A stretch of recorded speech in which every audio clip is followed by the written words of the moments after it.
시청자 여러분 안녕하십니까?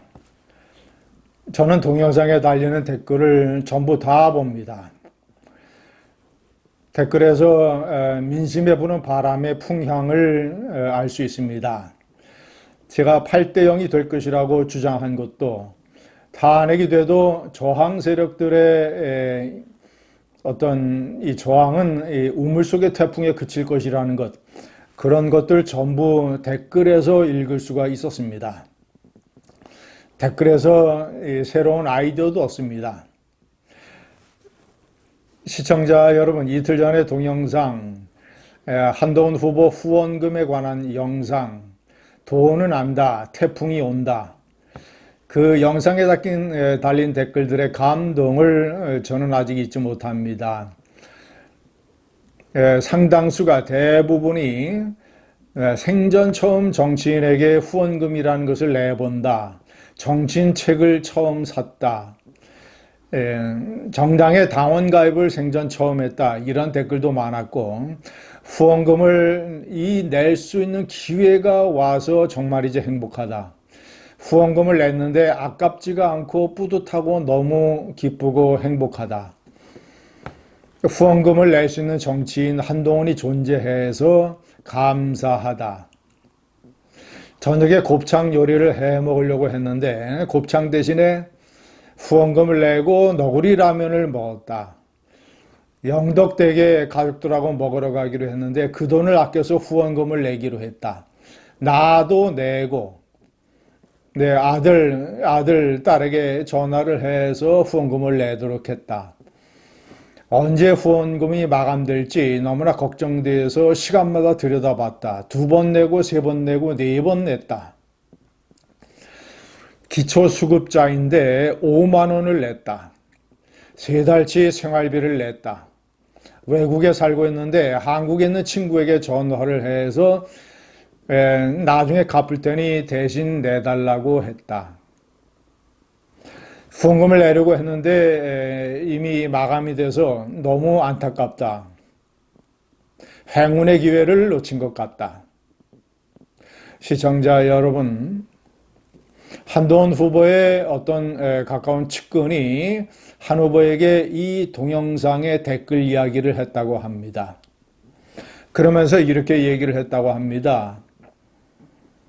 한 후보께서 대통령이 되시든 안 되든 평생 잊지 못할 사연들이 댓글 속에 많습니다. 라고 얘기를 했다고 합니다.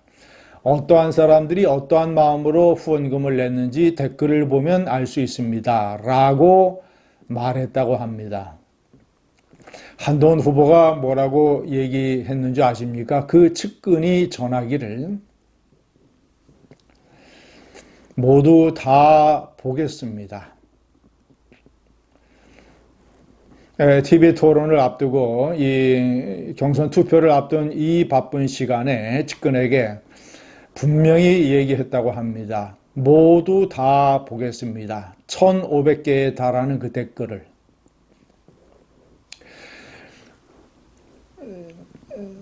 시청자 여러분, 이제 1대1 토론이 끝나고 4자 토론이 끝나고 투표를 하게 되는데 50%가 77만 명에 해당되는 책임당원들 투표입니다.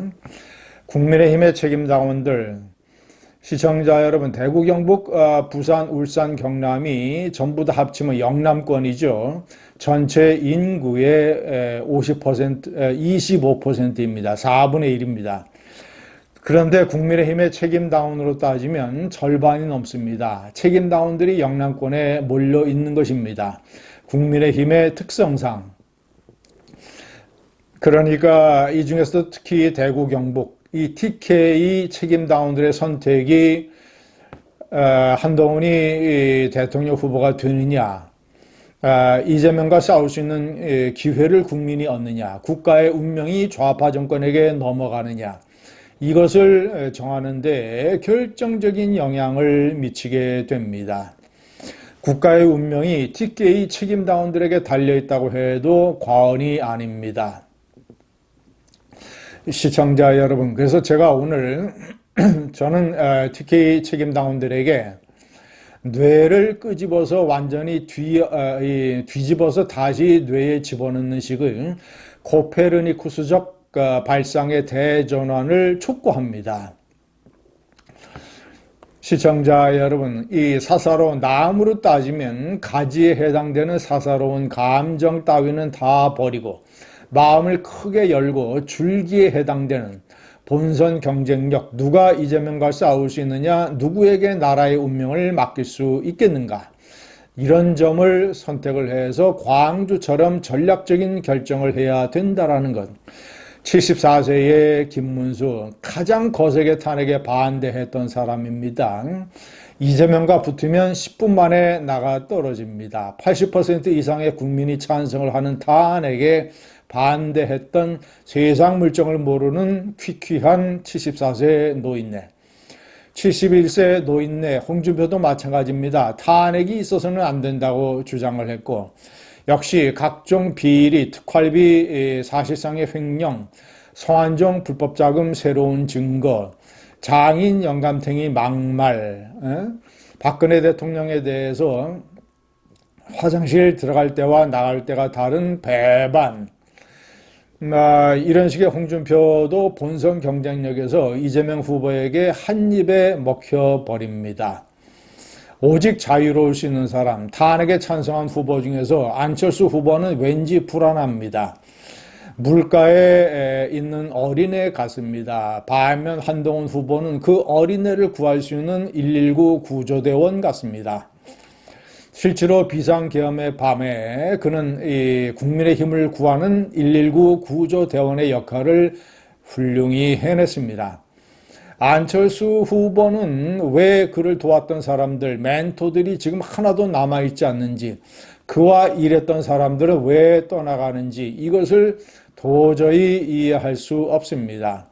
안철수 후보는 이리저리 왔다 갔다 문재인과 얽히고 문재인 당에서 같이 하고 왔다 갔다 이리저리 그의 정체성과 노선을 제대로 알 수도 없습니다. 불안한 후보에게 맡길 수도 없습니다. TK 책임다운 여러분, 가장 쉬운 결정 방법을 알려드리겠습니다. 배신자 프레임 따위는 댕댕이에게나 주십시오. TK 책임다운 여러분들이 열정적으로 표를 모아서 윤석열을 대통령 후보로 만들어줬는데 3년 전에 윤석열이가 TK 책임다운 여러분들을, 국민들을, 국가를 배반을 했습니다. 그런 윤석열에 맞서 싸워서 국민의 힘을 구하고 총선 때 어떻게 해서든지 표를 가지고 오려고 윤석열과 대립각을 세우고 비상계엄 해제 요구에 앞장서서 국힘을 구하고 탄핵 찬성에 적극적으로 나섰던 한동훈이 윤석열을 완전히 제압함으로써 국민의힘과 TK를 사실상 구했습니다. 배신자는 한동훈이 아니라 윤석열입니다. 배신자 프레임 따위는 댕댕이에게나 주고, TK 책임다운 여러분, 그림을 한번 그려보십시오. G20 정상회의, APEC 정상회의, 한미 트럼프와의 정상회의, 그리고 소유럽 정상들과의 정상회담에 그 자리에 한국 대통령이 앉아야 될 그 자리에 4명의 후보 중에서 누가 앉는 것이 가장 어울릴 것인가? 그 그림을 한번 생각해 보십시오. 퍼스트 레이디도 마찬가지입니다. 멜라니아와 둘이 대화를 할 때 누가 가장 어울릴 것인가? 퍼스트 레이디도 생각해 보십시오. 이것만 생각하면 답은 정해져 있습니다. 감사합니다.